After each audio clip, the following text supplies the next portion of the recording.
پڑھ لیا۔ اب ذکر کے بارے میں قرآن پاک سے پڑھتے ہیں۔ سورہ مبارک فرقان میں رب ارشاد فرماتا ہے، قد انزل اللہ علیکم ذکرا رسولا، ہم نے اس رسول صلی اللہ علیہ وسلم کو تمہاری طرف ذکر بنا کر بھیجا ہے، نازل کیا ہے۔ پھر فرمایا، اِنَّا نَحْنُ نَزَّلْنَا الذِّكْرَ وَإِنَّا لَهُ لَحَافِظُونَ، ہم نے ہی مصطفیٰ کریم صلی اللہ علیہ وسلم کو بھیجا ہے اور ہم ہی اس کی حفاظت کرنے والے ہیں۔ یہ سمجھنے کی بات ہے کہ مولا علی علیہ السلام کا باپ اللہ کریم کا ہم بن کر نبی کریم صلی اللہ علیہ وسلم کی حفاظت کرتا رہا ہے، سبحان اللہ۔ اور قرآن پاک میں اہل کا مطلب سوار بھی ہے، اور نبی صلی اللہ علیہ وسلم کے سوار کون ہے یہ ہم نے جان لیا۔ ذکر کا مطلب رسول صلی اللہ علیہ وسلم ہے، اور قرآن پاک میں رب نے واضح کر کے بتا دیا کہ اگر کچھ جاننا چاہتے ہو، اگر نہیں جانتے ہو، لا علم ہو، تو رسول صلی اللہ علیہ وسلم کے سواروں سے پوچھ لو۔ کن ہستیوں نے رسول صلی اللہ علیہ وسلم کو اپنا سوار بنایا؟ پوری کائنات میں ایک باپ ہے اور دو بیٹے ملتے ہیں سواری کرتے ہوئے۔ اور جب حسنین کریمین نبی کریم صلی اللہ علیہ وسلم نے اکٹھے بٹھائے اور اپنی زلفیں مبارک تھمائیں اور عید کے دن بازار میں نکل کر سب کو دکھایا اور کسی نے سواری کی تعریف کی، تو نبی صلی اللہ علیہ وسلم نے سواروں کی تعریف کی۔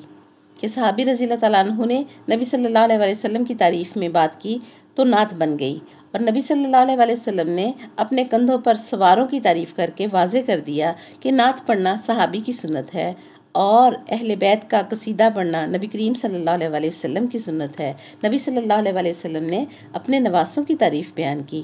نبی صلی اللہ علیہ وسلم نے اپنی تعریف سن کر اصلاح فرمائی صحابہ کرام کی کہ صرف سواری مت دیکھنا، سواری پر ہی مت رک جانا، بلکہ سواری کے اوپر سواروں کی عظمت بھی سمجھنا اور ان کا رتبہ بھی پہچان لینا۔ کہ نبی صلی اللہ علیہ وسلم نے عمر رضی اللہ تعالیٰ عنہ جیسے صحابی سے صرف اپنی تعریف سننا پسند نہ کی اور توجہ اپنے اہل بیت کی طرف دلائی۔ اب امت آل نبی صلی اللہ علیہ وسلم پر درود پڑھے گی تو نبی صلی اللہ علیہ وسلم کو راضی کر سکتی ہے۔ اور قرآن کے مطابق جتنے بھی ہم نے اہل کے مطلب پڑھے ہیں اور ذکر کا مطلب ہم نے رسول صلی اللہ علیہ وسلم پڑھا ہے، تو بات سیدھی سی سمجھ میں آ جاتی ہے کہ اگر نہیں کچھ جانتے ہو تو کیا ہے، سواروں سے پوچھو، مولا علی پاک سے پوچھو، حسنین کریمین سے پوچھو، اللہ اکبر، کہ ان سے ہی قرآن پاک کے صحیح معنی و مفاہیم جو ہیں وہ ہمیں مل سکتے ہیں، اللہ اکبر۔ پھر ہم دیکھتے ہیں کہ نبی کریم صلی اللہ علیہ وسلم نے مولا علی کو جب اپنا بھائی دنیا اور آخرت میں قرار دیا اور فرمایا کہ اے علی، ان سارے صحابہ کرام میں کوئی تجھ جیسا نہیں ہے، کوئی تجھ جیسا ہوتا تو میں اسے تیرا بھائی بناتا، یا علی انت اخی فی دنیا والآخرہ، تو ہی میرا بھائی ہے دنیا میں اور آخرت میں۔ تو مولا علی علیہ السلام نے ارشاد فرمایا، انا عبد من عبید محمد صلی اللہ علیہ وسلم، میں محمد صلی اللہ علیہ وسلم کے وفاداروں میں سے ایک وفادار ہوں۔ اور وہ خون ہو کر مولا علی علیہ السلام خود کو نبی کریم صلی اللہ علیہ وسلم کا وفادار کہیں، اور کوئی غلام یا نوکر ہو کر یار ہونے کا دعویٰ کرے تو یہ نبی کریم صلی اللہ علیہ وسلم کی گستاخی ہے۔ اسی لیے عالم اور جاہل برابر نہیں ہو سکتے۔ سورہ نحل میں رب فرماتا ہے، وَاللَّهُ أَخْرَجَكُم مِّن بُطُونِ أُمَّهَاتِكُمْ لَا تَعْلَمُونَ شَيْئًا، کہ جب تم پیدا ہوئے تو تم کچھ بھی نہ جانتے تھے، جاہل تھے، بعد میں پتہ چلا ماں کون ہے، باپ کون ہے، کھانا کھا لیا، پینا تھا پی لیا، اور جب تھوڑا آگے بڑھے تو حصول علم کیا، گاڑیاں بنا لیں، ٹرینیں بنا لیں، لوہا ہوا میں اڑا دیا، انسانی بدن چیر کر دل کا آپریشن کر دیا، آنکھ کی پیوند کاری کر لی، ہڈیاں گن لی، جگر نکال کر دوسرا ڈال دیا۔ اللہ کریم نے پھر بھی ایک سرٹیفکیٹ دیا کہ تم نے جتنا بھی علم حاصل کیا ہے، وَمَا أُوتِيتُ الْعِلْمِ إِلَّا قَلِيلًا، سورج چاند مریخ تک کے سفر طے کر رہے ہو مگر اللہ کہتا ہے إِلَّا قَلِيلًا۔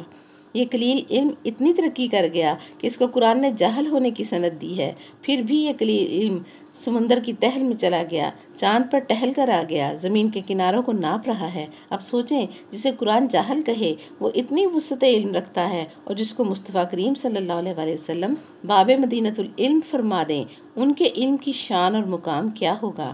ہم پیدائشی طور پر قرآن کے سند یافتہ جاہل ہیں، اور آل محمد صلی اللہ علیہ وسلم کے لیے قرآن پاک نے فرمایا، الرحمن علم القرآن خلق الانسان علمہ البیان، رحمان وہ ہے جس نے علم پہلے دیا اور الانسان کو بعد میں خلق کیا۔ یاد رکھیں، انسان اور ہوتا ہے اور الانسان اور ہوتا ہے، جیسے کتاب عام کتاب ہوتی ہے اور الکتاب اللہ کی کتاب ہوتی ہے۔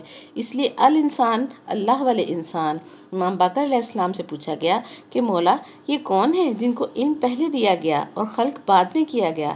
فرمایا یہ ہم اہل بیت محمد صلی اللہ علیہ وسلم ہے۔ جو عالم پہلے ہوئے اور خلق بعد میں ہوئے وہ ہم محمد صلی اللہ علیہ وسلم اور آل محمد صلی اللہ علیہ وسلم ہیں۔